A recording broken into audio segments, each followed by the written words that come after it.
টি-20 বিশ্বকাপ শুরু হতে আর বেশি দিন বাকি নেই। সবকিছু ঠিক থাকলে 7 ফেব্রুয়ারি মাঠে গড়াবে টি-20 বিশ্বকাপ। টুর্নামেন্টে এবারে আসরের আয়োজক দেশ ভারত ও শ্রীলঙ্কা।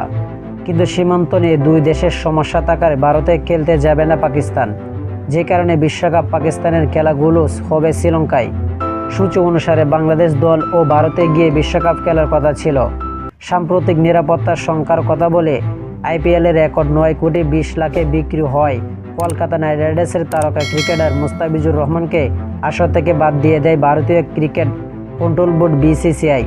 ভারতীয় ক্রিকেট বোর্ডের এমন সিদ্ধান্তের পর বাংলাদেশ ক্রিকেট বোর্ড বিসিবি আন্তর্জাতিক ক্রিকেট কাউন্সিলকে চিঠি দিয়ে জানিয়ে দিয়েছে, ভারতে যদি আইপিএলে বাংলাদেশের দলের একজন ক্রিকেটারকে নিরাপত্তা দিতে না পারে, তাহলে বিশ্বকাপে বাংলাদেশ দল, টিম ম্যানেজমেন্ট, সাংবাদিক এবং সমর্থকদের কীভাবে নিরাপত্তা দেবে।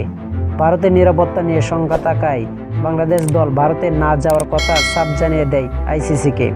ভেন্যু সমস্যার সমাধান বাংলাদেশ ক্রিকেট বোর্ডকে বোঝাতে ইতিমধ্যে আইসিসি প্রতিনিধি বাংলাদেশে এসেছে, কথা বলেছেন ক্রীড়া উপদেষ্টা এবং বিসিবির কর্তব্য ব্যক্তিদের সাথে।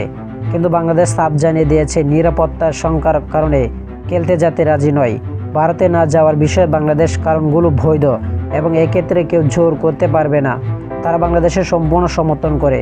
বাংলাদেশের সমস্যার সমাধান না হলে তারা তাদের অংশগ্রহণ পুনর্বিবেচনা করবে।